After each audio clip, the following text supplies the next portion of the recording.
Hello, friends. This is Dave Hurwitz, executive editor at ClassicsToday.com, here with Dave's Faves.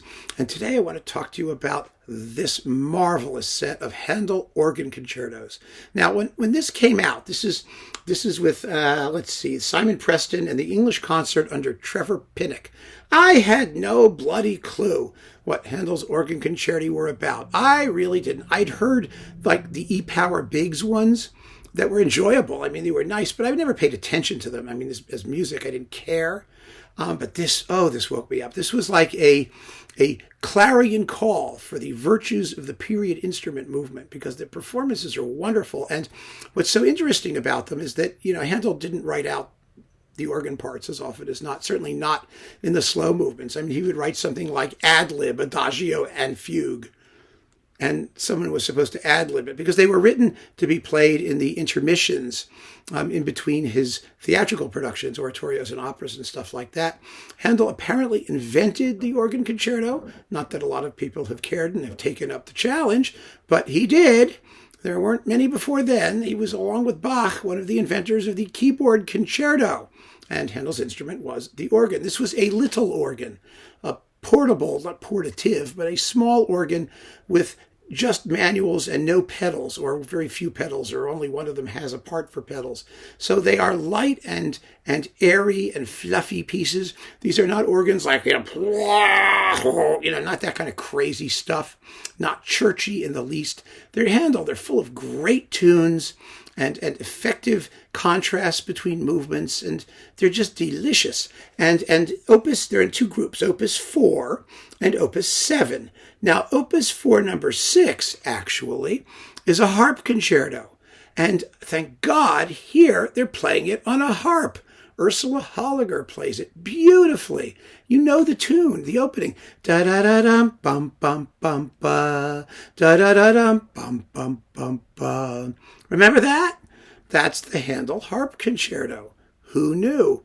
And it's just luscious. I actually think it sounds way ahead of its time. I think it sounds much more sort of Rococo or pre-classical than it even does Baroque. It's just a delicious work. And you also get, in addition to the 6 concerti of Opus 4 and Opus 7, you get 3 more concertos in F major and A major and D minor. You see, with Handel, no one really knows what he wrote, because he left things such a mess and borrowed so much from like one thing to another and reused things and did all kinds of stuff.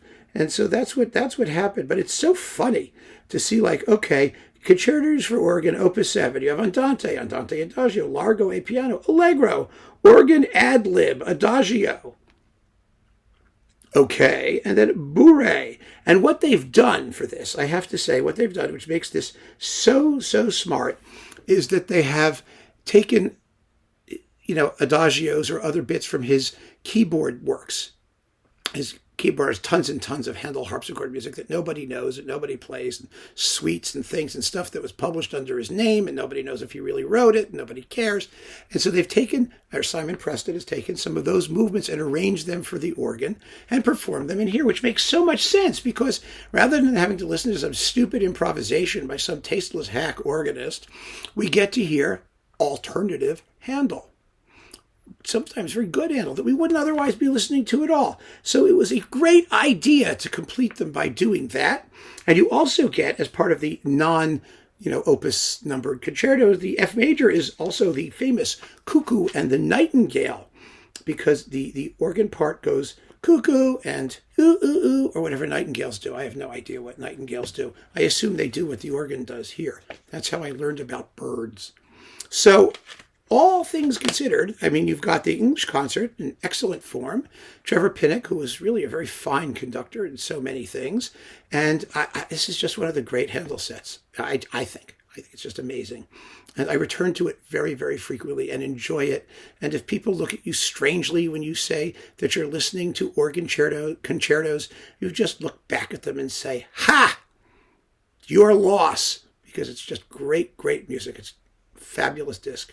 So keep on listening, friends. Thank you so much for joining me. Take care.